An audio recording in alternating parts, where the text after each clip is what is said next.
These are the Transformers Generations Insecticons, featuring Kickback, Scrapnel, and Bomb Shock. Now, back in the 80s, the original Generation 1 Insecticons were called Bombshell, Shrapnel, and Kickback. Kickback didn't change, but apparently Bombshell and Shrapnel were, I guess Hasbro couldn't get the license to those names or trademark license to those names. Now, I've already done reviews of these figures individually. This particular figure was in the Transformers universe, Generations universe, Legends 2-pack, and then he was repacked in Combiner Wars. Kickback and Bomb Shock were both in the Titans Return line, where Bomb Shock was repacked in the Power of the Primes line. So there are lots of ways to get these, but they weren't really sold as a set. I thought it'd be nice to just review them once again as a trio. Now, I normally start my reviews in robot mode, but since I've already done that for these figures, we're going to do the reverse. We'll start them off in their insect modes. Bomb Shock is a rhino beetle. Scrapnel is a stag beetle, and Kickback is a locust. Now, for size comparisons, here they are with Titans Return Brawn. So if they were actually mechs and, you know, sort of vehicles, they would actually be in pretty good scale with the Legends class Transformers toy. So let's get a good look at each one of them. As you can see, they're really like robot insects.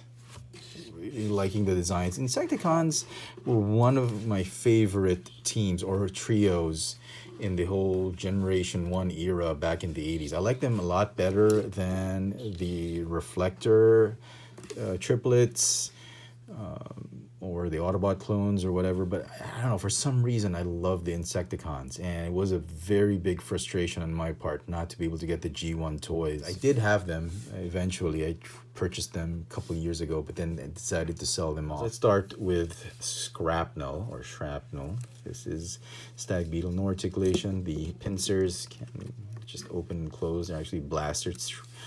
No weapons. The figures did not come with weapons. You can get a Dr. Wu upgrade kit if you wanted to. So let's transform Scrapnel.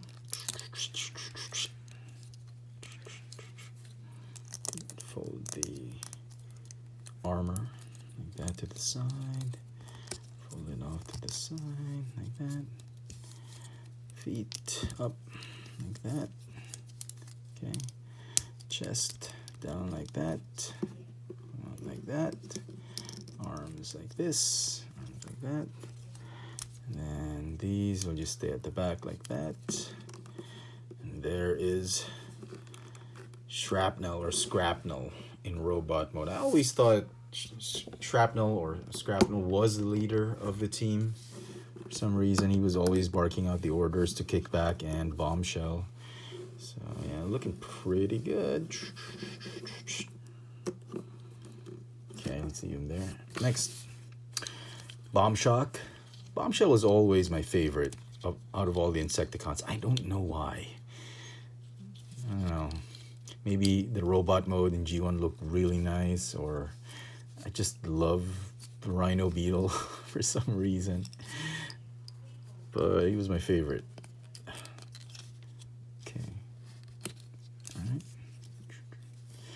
Amazingly, the transformation is very close to how they transformed in G1. So I was pretty pleased with these figures. Lots of kibble, but that's understandable. That was really part of the aesthetics of the Insecticons. They had those insect legs going about them, and bits and parts here and there. So yeah, it was pretty cool. Okay, and finally, Kickback. Kickback was my least favorite. I don't know why. He's a locust. In the cartoons, they could multiply and they could swarm the Autobots and and attack in huge numbers. So like this, I guess. Like that. Take the head.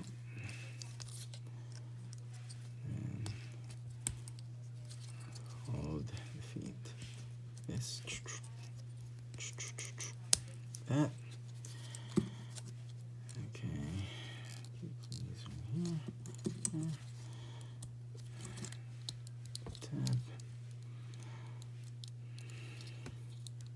Would have been great if all of them had the weapons, the signature weapons that that they had, just like in G1, but they didn't. They don't.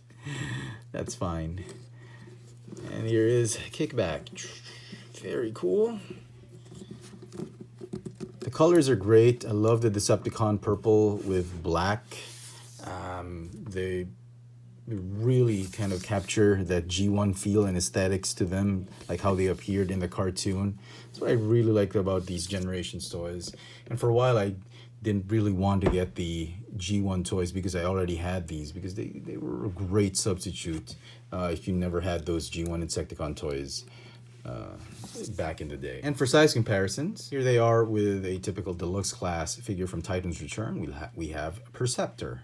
And so some final thoughts on these figures. They're actually a great set. It's just a shame that Hasbro didn't repack them as a set. I was completely expecting Hasbro to do that, like as a convention exclusive or a fan channel exclusive or something like that. But maybe we'll see it in the future, or maybe they're going to revise these figures into the small deluxe class figures. Maybe, I don't know. But as it is, I'm pretty happy with this set of figures. If you're trying to get these figures, I doubt you'll find them on the shelves because they're from different toy line sublines of the Generations line. Try to look for a vendor online that's selling them as a 3-piece. You can get them mint in box or loose figures. They're great, and they're really a nice rendition of a modern update of the classic Insecticon team. So there you go, folks. I hope you've enjoyed this little video review. If you did, please let me know in the comment section what you think of these Insecticons in the Generations line. Hit that notification bell so you never miss out on any of my latest video reviews. If it's your first time on this channel, please subscribe. This has been the Transformers Generations Insecticons, Bomb Shock, Scrapnel, and Kickback. Thanks for watching.